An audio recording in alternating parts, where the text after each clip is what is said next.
It's 6:30. Good morning. It's been a sleepless night for fire crews in Maple Ridge as they battled a massive blaze overnight. Just after 1 o'clock this morning, flames broke out inside Imperial Cedar Products in the 23,000 block of River Road. There are no reports of any injuries and no word on what caused the blaze, but it's believed the building is considered to be a total loss.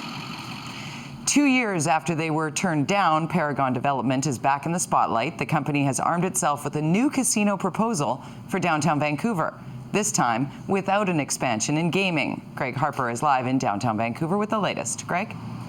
Jody, I'm just outside BC Place Stadium here this morning. Behind me, a large parking lot, some fencing now too, surrounding some construction equipment. The landscape here, might be about to change, and in a big way. The latest proposal from Paragon is a big one. It's a $535 million project that would include 2 luxury hotels, restaurants, a conference center, and a new home for the Edgewater Casino. And that's where the controversy continues to be. You might remember the city rejected Paragon's last proposal. That was in 2011, and that was because of a public outcry over plans to expand the casino. Paragon's new partners say this proposal addresses concerns within the community. This is how this city councillor feels about it. My expectation is that the proposal meets the direction that was given by council, and there's been no change in the position of council. So my hope is that we don't have to revisit an issue that was clearly decided on by council.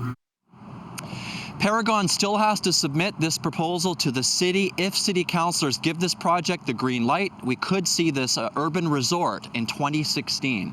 Jody? Much to be learned between now and then. Thanks very much. Greg Harper reporting live this morning. More than 100 people rallied at City Hall, Vancouver City Hall last night to protest the city's plans to densify their neighborhoods. What Vancouverites are now being subjected to is not really community planning. It is developer planning.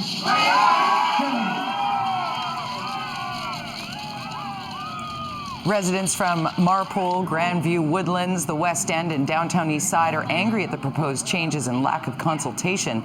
Today, City Council will consider a proposal to extend the timelines for some of the community plans. But residents say they've had enough of the whole process. City Hall acknowledges their communication could be better. There may be a continuing challenge for getting good information out there, and that's why we've launched more online processes and engaged people through Talk Vancouver. Vancouver City Council has passed an NPA motion calling for a report on media access policies. Councillor George Affleck says there has been a lack of access to officials, even as the city increased its budget and staffing levels of its communication department.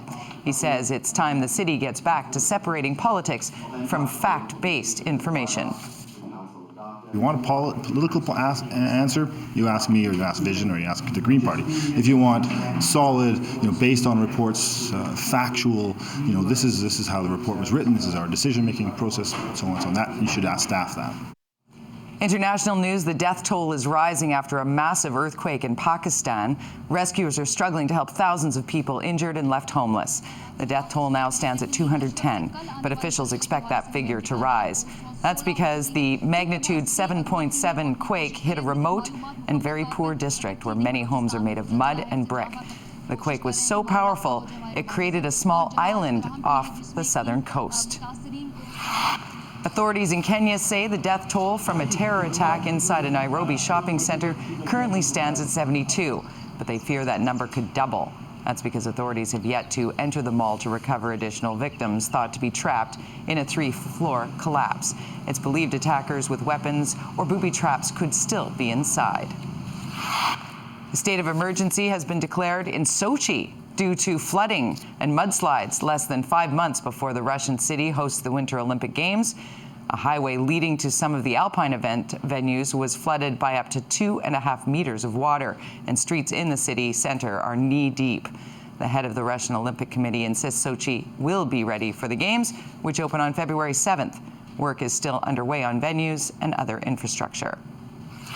Meanwhile, in Moscow, Russian police arrested gay activists who attempted to picket the 2014 Sochi Olympic Organizing Committee headquarters. In June of this year, Russia passed a controversial anti-gay propaganda law. The ban has led to some to call for a boycott of the Sochi Games. All right, it is almost exactly 6:35, and it's time to get you up to speed on the world of sports. And for that, we head to the Connected Studios. Here's James Cebulski.